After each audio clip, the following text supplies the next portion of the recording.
Hello, soon-to-be AcMen. I am so excited for you to get started in your role this year.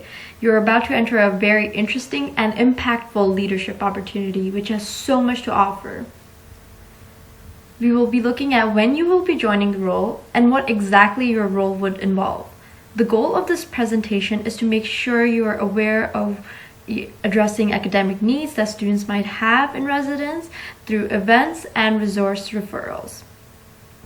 Please make sure that you submit your criminal record check to us by August 13. A scanned copy would suffice for right now, but we will need a hard copy. So if you can't get the hard copy to us before August 13, make sure to bring it with you for August training.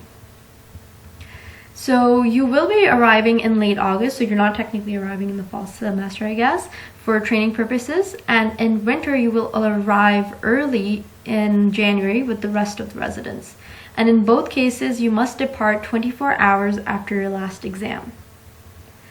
Now let's dive into your role. There are some expectations that come along with being an AcMen. This includes appropriate behavior and socializing, what you post on social media, and overall balance in your personal, professional, and academic life. Simply put, as an AcMen, you need to keep information confidential that residents disclose to you. You should only be debriefing this information with your Don, counselor, or student life. When sharing information with the rest of your team, you should only share what is going to help them in their role. So for example, Nemo tells you that he is struggling academically. You decide to work together with him to help him read his syllabus and give him resources to consult, as well as help him work with his time management skills. You wouldn't need to tell this to an RA because it seems like Nemo is now confident with these new skills. On the flip side, if when you were talking to Nemo and identifying some problem areas, they tell you they were feeling depressed after a family passing, you should recommend Nemo talk with a counselor. This is something you would tell an RA as the issue goes beyond academics. If a student has asked you to keep something private, you can still debrief the situation and how it made you feel without giving the student's identity away. And you can do this by scheduling a time with your Don because you don't want to hold everything in. It's all about balance. As a residence leader, you should also know and follow all university policies, including student code of conduct and residence life code of conduct. If you choose to drink alcohol and or use cannabis, please keep in mind that you are a role model and a leader in your residence. Mount Allison is a small community, and living in residence is like living in a fishbowl because everyone knows what you're doing all the time. People are quick to judge, and those opinions are hard to change. So just remain mindful of how others might perceive your actions. Also, many of your residents are going to be second years, so some of them might have even been your friends from previous year, and you might have to assist them from time to time. While it may be difficult to address questions from someone who's in the same year as you, you should think of them as any other resident. If you don't know an answer, and just let them know that you will go find out. Saying, "I don't know, but I'll look into it and get back to you" is completely okay to say.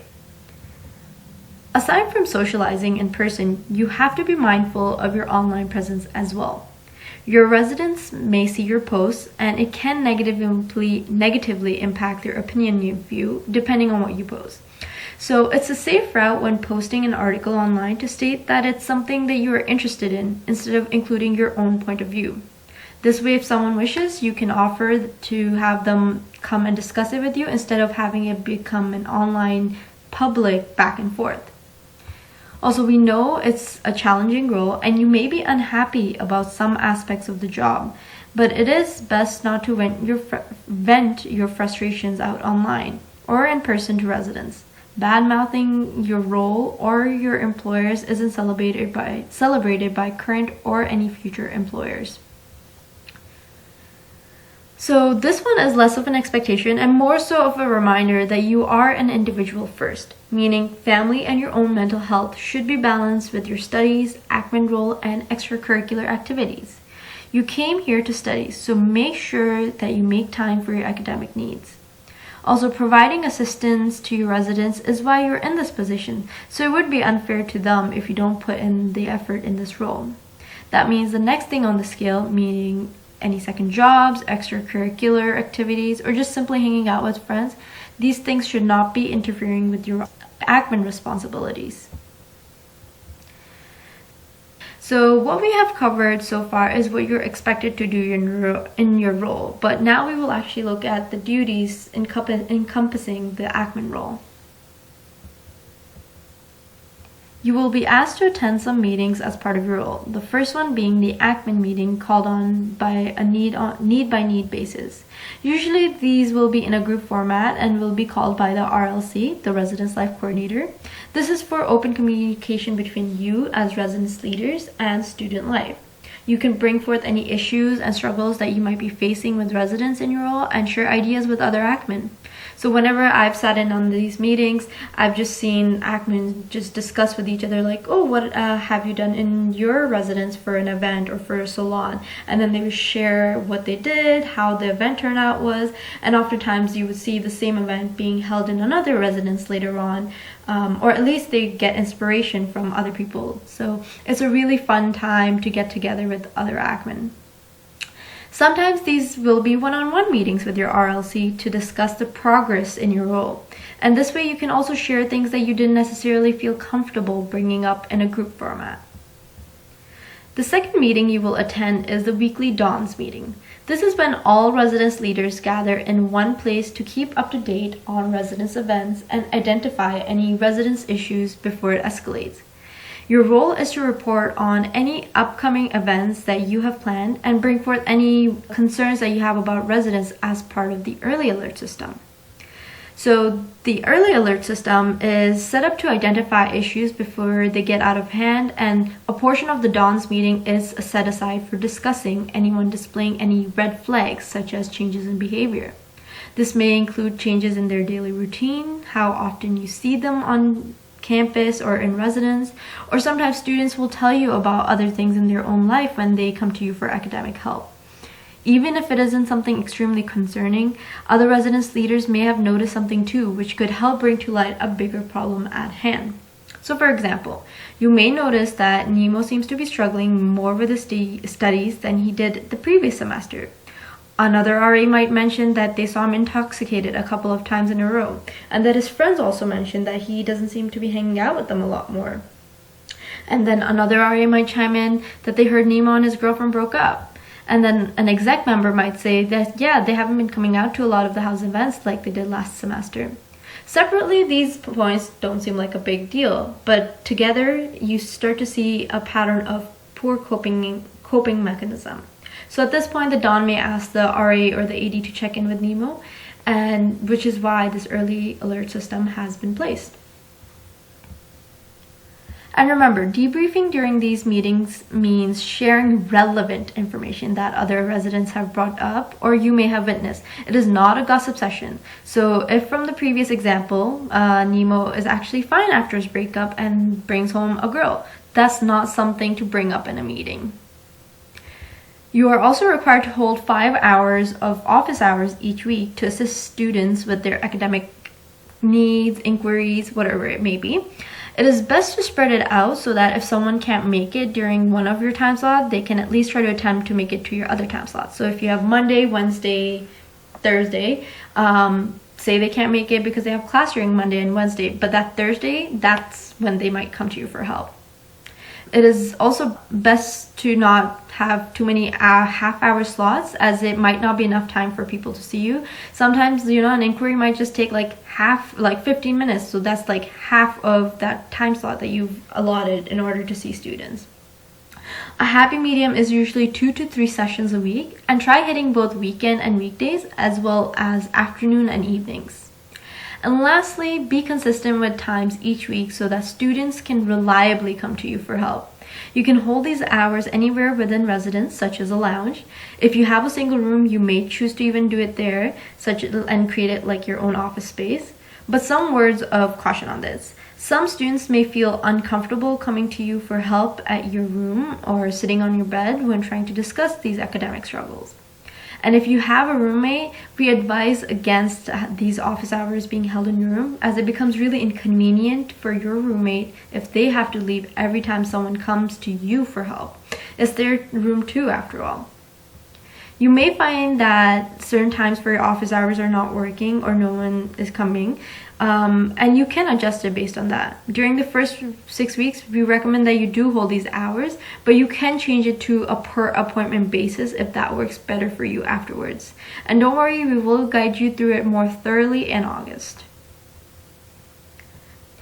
As part of your role, you will also have to hold various academic events. You may have even attended one of these last year. So workshops, for example, are run by professional Mount Allison staff members who may actually require assistance during their session that they're holding in residence.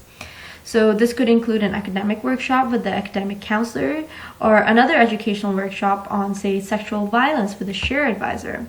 As the AcMen coordinating the event, you will have to reach out and arrange a time when the staff professional and the residents are available and able to attend this event.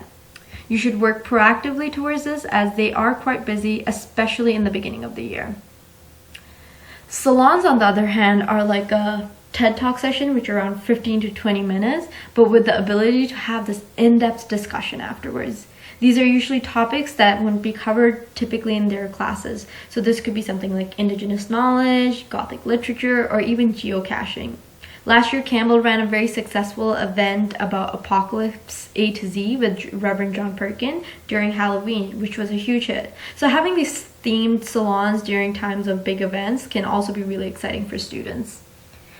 We also ask that you hold group tutoring sessions, which you simply have to organize. You are not the one running these sessions. Your role is to facilitate student success through these events and support. The actual teachings can be left to others. You can also have other events which have proved popular in the past. This includes degree audit forums, used textbook sales, and poster campaigns. We are always trying to find the most efficient way to help students succeed, and that doesn't always have to mean a group tutoring session. So if you have any ideas, let us know as well. As AcMen, you aren't necessarily answering students' course and assignment questions, but you're just helping them figure out how they can succeed on their own. Also, you are by no means an academic advisor. In fact, you will mostly be referring students to them. If you have any questions about dropping courses, programs, transferring credits, amongst other things on this list, you are going to refer them to academic advisors. I will be including this chart in the supplementary document, so please take a look at it after the presentation so you can fully read and understand the differences between the AcMen and the academic advisor role. Also, please make sure that you check your email twice a day on weekdays, as that is our main way of communicating with you. And if you need immediate assistance for emergencies, you can call your DON, Mount Allison Services, or 911, depending on whatever the situation may be. We also recommend not giving out your personal cell phone number. This may seem tempting in the beginning of the year, and your intentions are obviously good. But if there is a medical threatening emergency, a resident should be phoning 911. What you need to be doing is referring. We have hired professional staff on campus for a reason, so refer students to them. If a student is still asking you for help, even after the resource recommendations, speak to your DON about the situation. We want to ensure that you're not giving up too much of yourself in this role. It is all about balance. With all that you have put into this role, you have to also consider yourself first. You came here as a student and not as an AcMen. So you have to learn to say no from time to time. Leaving the library to help someone with the prioritization list is something you can postpone until office hours. And this is to help prevent burnout for yourself as well. You can also prevent burnout in other ways by joining extracurricular activities. Even though they should not come in the way of your AcMen duties, they can still be explored on the side for a balanced life. And if you feel overworked, please talk to your DON. And oftentimes it's an outside perspective which will help you get some clarity in your life.